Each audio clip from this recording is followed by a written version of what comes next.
दोस्तों, हमने अधिकतर यह कहते सुना है कि मेरा अपने मन पर कंट्रोल नहीं है, मैं किसी भी काम में फ़ोकस नहीं कर पाता। दोस्तों, अधिकतर ऐसा ही है, 99% लोग ऐसा ही सोचते हैं और ऐसा ही करते हैं। पर क्या यह झूठ नहीं है? क्या हमारा अपने मन पर कंट्रोल नहीं है? हमारा अपने मन पर कंट्रोल है। यदि आपका बॉस आपके सामने गुस्सा होता है, तो आपकी हिम्मत नहीं होती कि पलट कर उसको जवाब दें। क्यों? क्योंकि आप जानते हो कि हमारा बॉस हमें नौकरी से हटा सकता है। उसी तरह से आप अपने पड़ोस में बच्चों को या किसी लेडीज़ के ऊपर गुस्सा नहीं हो सकते, उसे गाली गलौच नहीं कर सकते। वहीं पर घर आकर हम अपने बच्चों पर, अपनी पति पर, अपनी पत्नी पर गुस्सा करने लगते हैं और दिखाते हैं कि हमारा अपने गुस्से पर कंट्रोल नहीं है। सो दोस्तों, जिस तरह हमने बॉस के सामने अपने मन को कंट्रोल किया, अपने गुस्से को कंट्रोल किया, क्या हम वो घर नहीं कर सकते? कर सकते हैं, लेकिन हम जानते हैं कि बॉस के सामने अगर हम गुस्सा करेंगे तो हमारी नौकरी सुरक्षित नहीं है, लेकिन घर हम ये जानते हैं कि हम सेफ़ हैं। दोस्तों, अगर एक व्यक्ति 4 दिन से भूखा है, उसने कुछ नहीं खाया और वह भूख से तड़प रहा है, तभी उसके सामने कोई व्यक्ति एक थाली लेकर आए, उसमें गुलाब जामुन, रसगुल्ले, पूरियाँ, मिक्स वेज, छोले, बहुत सारी आइटमें पड़ी हों। अब वह व्यक्ति का क्या होगा जो भूख से तड़प रहा है? वो एकदम से उस चीज़ को खाने की कोशिश करेगा? वह अपने मन के ऊपर से कंट्रोल पूरी तरह से खो देगा? तभी जैसे ही वह गुलाब जामुन को अपने मुंह में डालता है, तभी उसका दोस्त बोलता है, अरे गुलाब जामुन खाकर मरेगा क्या? इसमें जहर है, तू खाकर एकदम मर जाएगा। तभी विदिन 1 सेकेंड वह गुलाब जामुन को फेंक देता है।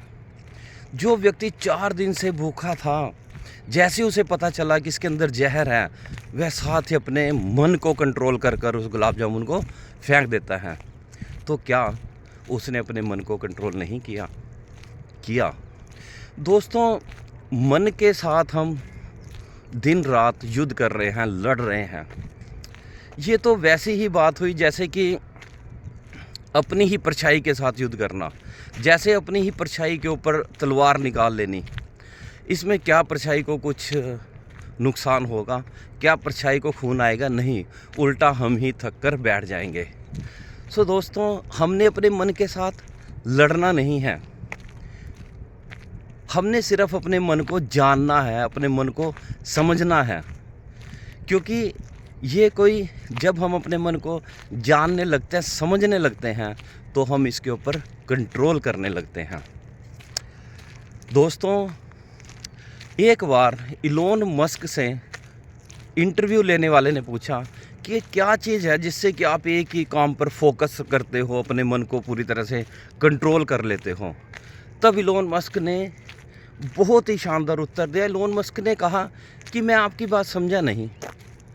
तब फिर से उसने पूछा कि ऐसी क्या चीज़ है जिससे कि आप अपने काम पर फोकस कर लेते हो और पूरी तरह से अपने मन के ऊपर काबू पा लेते हो?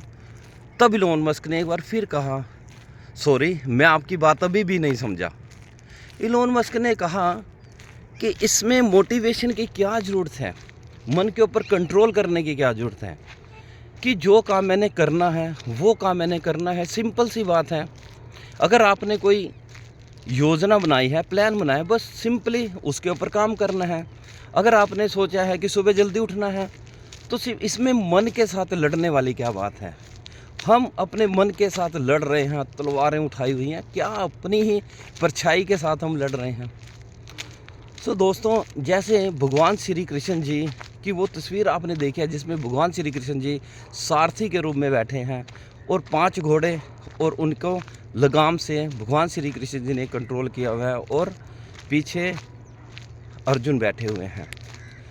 तो दोस्तों, अगर हम इसको अपने जीवन के रूप में समझें, तो ये शरीर रूपी रथ जिसके 5 सेंसेस हैं, 5 इंद्रियां हैं, आँख, नाक, आँखें, मुंह और त्वचा, और जो लगाम है हमारा मन, और जो भगवान श्री कृष्ण जी वो है हमारी बुद्धि, और जो अर्जुन जी बैठे हैं वो है आत्मा।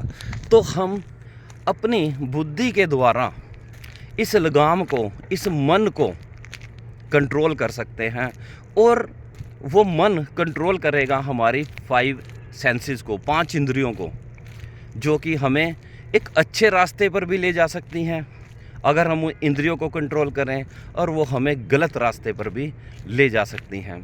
तो दोस्तों, हम अपनी बुद्धि का इस्तेमाल करके कि क्या चीज़ हमारे जीवन, क्या चीज़ हमारे लिए गलत है और क्या चीज़ सही है, तो हम अपनी बुद्धि का इस्तेमाल करके अपने मन पर काबू पा सकते हैं। और हमारा मन जब हमारे बस में होगा तो हम अपनी इंद्रियों को कंट्रोल कर पाएंगे, और इस तरह अपने इस जीवन को, इस शरीर रूपी रथ को हम एक सही दिशा में ले जाएंगे।